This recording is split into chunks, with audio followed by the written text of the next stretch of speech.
Good morning, Rovers. This is day 4 of Wave Rover's Atlantic crossing, where we have left Virginia Beach and we're en route to the island of Fayal, the Port of Horta in the Azores.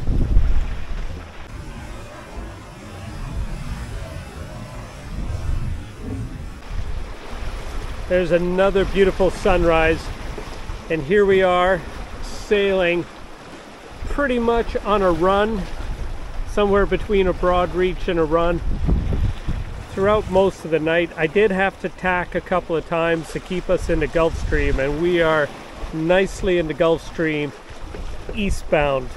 That is to say, an east setting Gulf Stream, and we are eastbound.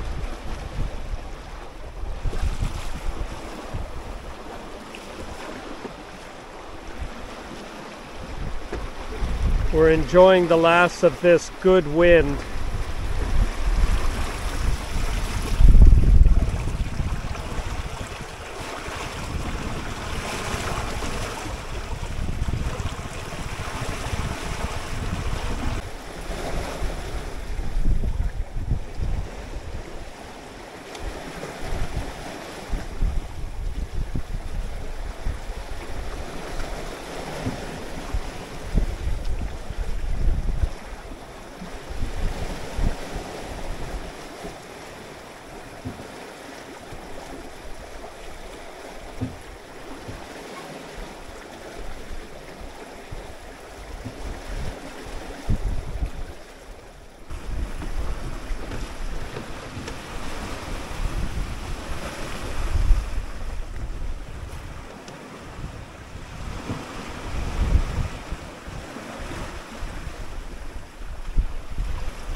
So we're showing about 10 knots, and with that we are sailing about 5 knots. So we have about, because we're running with this wind, we have about, well, 14 to 15 knots of wind. Seas are maybe 2 feet, maybe 3 feet. Let's call it a meter.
I'm working in a boatyard,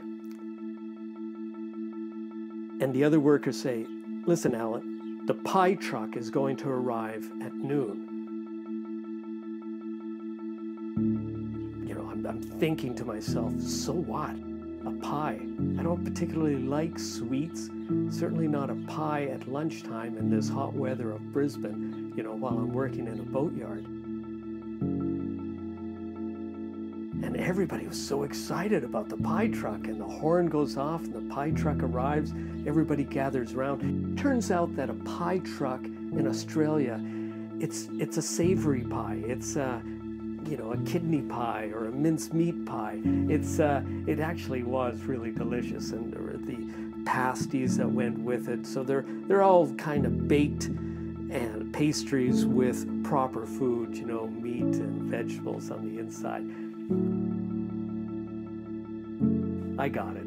You know, it was a good workman's lunch. I was working in this boatyard. I was hired, you know, to work on this beautiful boat called the Cambria, which was a J boat from, I think, 1910, totally gutted and being rebuilt. And the people I was working with were proper shipwrights. You know, they knew what they were doing. I learned so much in those couple of months that I was working there that I learned building my first boat, Wren, which I had sailed solo across the Pacific. But here's the thing. The only reason I got that job was because of that boat. When I arrived in Brisbane and I pulled up in this marina, this man came up to me from one of the boats right beside me and said, "Did you really build that?" I said, "Yeah, sure, you know, and you just sailed it from Canada?" I said, "Yeah." He said, "Are you interested in the job? I can get you started tomorrow." I said, "Of course I am, you know, because at this point, I'm probably 30 years of age. I've put my money into building this boat. I'm not earning a salary or a wage at all. So this sounded marvelous." So he and I then waited at the edge of the marina. The following morning, this truck, what they call a ute, shows up. He gets into the front, tells me to get into the back, into the tray of the truck, hang on. And it was probably a 15-minute drive to the boatyard, and it was a terrific experience.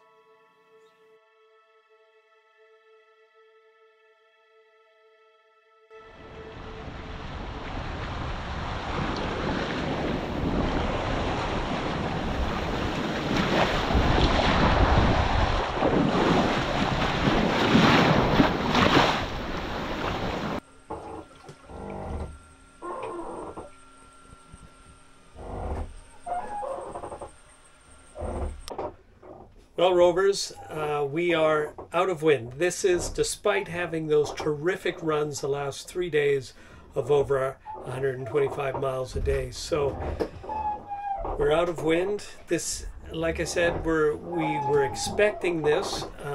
Seahawk, my meteorologist in Ireland, had been sending me a message saying that expect to be out of wind more or less right around now. It's going to last 24 hours, and then it'll start to fill in from a different direction, but we can use that. And since we knew this was going to happen, I put myself in the middle of the Gulf Stream so that I can at the very least let the Gulf Stream drift me in the right direction. So we'll probably get somewhere around 30 miles of drift over the next 24 hours. So it's not a complete loss. Let's go up and take a look and see what this no wind situation looks like.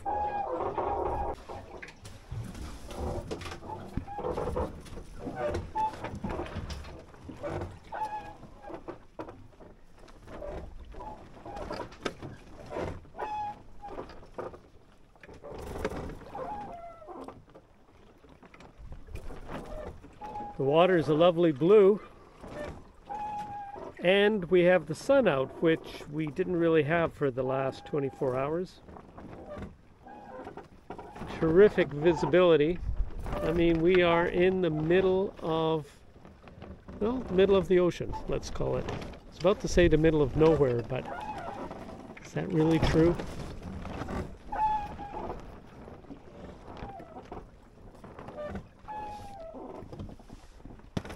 I also have the sail up, just in the off chance we do get a breeze. And I have a preventer on it just to try to dampen some of the swing.